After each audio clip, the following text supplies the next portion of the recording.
Shalom saudara-saudara, shalom sahabat-sahabat, shalom bagi kita yang mengikuti dalam firman Tuhan saat ini. Kita akan menyambung kembali pelajaran kita yang kemarin yang mengatakan tentang kemana kita pergi. Kita akan mengabarkan firman Tuhan kepada mereka semua. Dan kita akan menjadikan semua yang orang-orang kita temui untuk murid kepada Yesus. Jadi saudara-saudara, kita sambung lagi pelajaran kita pada hari ini. Dan semoga kita dapat merasakan bagaimana Tuhan memimpin kita. Mari kita sama berdoa terlebih dahulu. Kami berdoa pada waktu ini Tuhan, di hari yang indah ini, di waktu yang telah Tuhan berikan ini, kami dapat bersama-sama dalam firman-Mu, kami mempelajari firman-Mu dengan baik, kami mengerti apa tujuan Tuhan bagi hidup kami. Terima kasih dengan firman-Mu Tuhan, yang memberikan kami kekuatan setiap hari. Kami berdoa dalam nama Yesus Tuhan kami. Amin. Saudara-saudara, firman Tuhan kita berjudul membaptis dan mengajar mereka. Kemarin kita sudah belajar tentang pergi dan jadikan murid. Dan pada saat ini baptis dan juga mengajar lagi mereka. Nah, jadi dalam pelayanan itu tidak putus dengan kata mengajar, belajar. Oke, kena ingat ini, mengajar dan belajar. Kita ajar, kita juga belajar. Bagaimanapun dalam pelayanan kita kena ingat itu. Jadi saudara-saudara, firman Tuhan dalam Alkitab, ayat renungan kita pada saat ini, Matius 28 ayat 19 dan 20, baptislah mereka dalam nama Bapa dan Anak dan Roh Kudus. Dan ajarlah mereka melakukan segala sesuatu yang telah kuperintahkan kepadamu. Jadi sungguh menarik dalam amanat agung Tuhan ini, yaitu membaptis datang sebelum mengajar. Sebagaimana kebanyakan kita yang telah diajar untuk memenangi jiwa, kita tahu, kita biasanya mengajar seorang melalui siri pembelajaran Alkitab sebelum kita membaptiskan mereka. Jadi saudara-saudara, amanat agung yang menyusun dua kata kerja memenangi jiwa ini secara terbalik. Perkataan baptisan dalam Matius dan selebihnya dalam Perjanjian Baru adalah lebih luas daripada ungkapan iman umum secara rasmi apabila seorang pastor yang telah diurapi membaptis seorang, biasanya di hadapan jemaat anggota gereja. Dan baptisan juga menandakan pertobatan, transformasi rohani yang berlaku sebelum upacara umum. Jadi kita akan mengerti. Jadi baptisan ini adalah salah satu hal yang sangat-sangat baik dan juga sangat-sangat suci. Jadi kita tidak mengatakan ini sembarangan saja. Apabila orang itu sudah mengerti, sudah memahami, sudah mengetahui siapa itu juru selamat, maka mereka sendiri akan menyerahkan diri untuk memohon dibaptiskan dalam nama Bapa, Anak, Roh Kudus.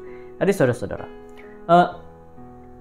kebanyakan kita yang telah mempelajari Alkitab dengan orang memahami bahwa Anda tidak dapat benar-benar mengajar kebenaran kitab suci yang lebih dalam sehingga orang itu bertobat sendiri dalam hati mereka. Kita tidak boleh terus merasakan orang itu sepenuh hati ataupun sudah bertobat. Kita tidak dapat melihat itu orang itu benar-benar, tetapi yang menunjukkan dia bertobat hanyalah diri sendiri, di mana dia memperlihatkan tabiat, tingkah laku, sikap, terutama dalam kerohanian. Dia akan bertobat. Kita mungkin hanya dapat menuntun dia, membawa dia dalam pertobatan.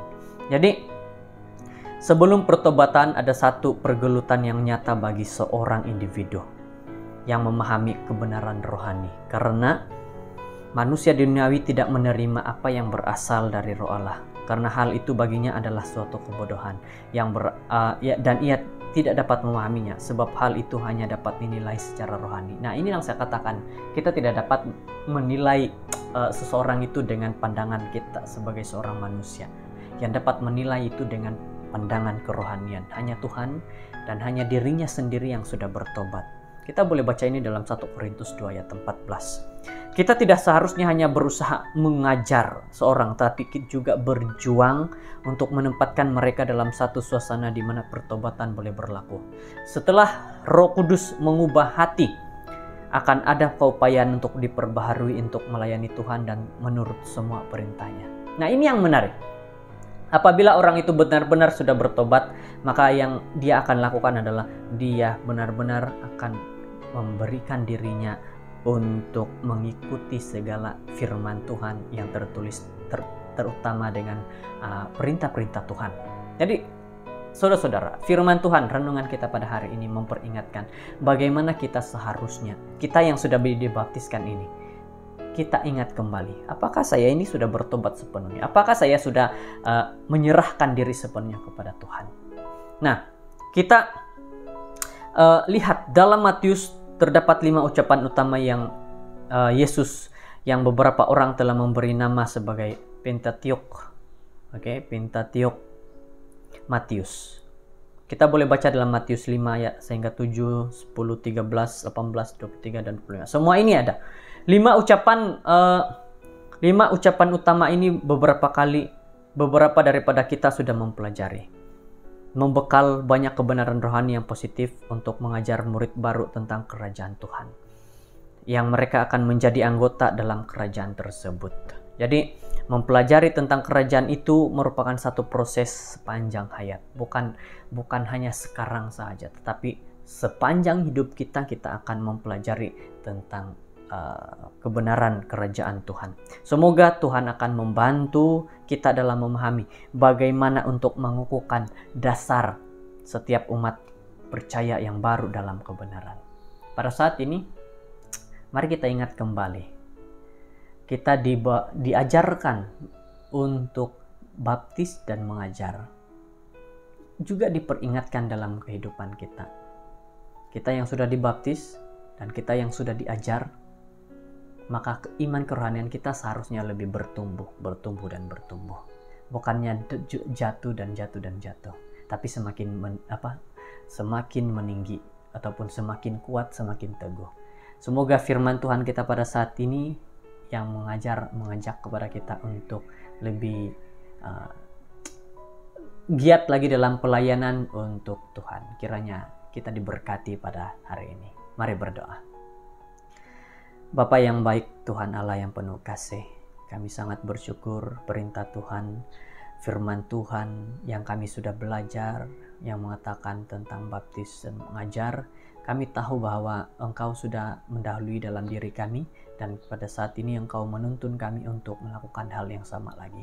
Terima kasih Tuhan karena Engkau memberikan nasihat baik pada hari ini. Dalam nama Yesus kami sudah berdoa. Amin.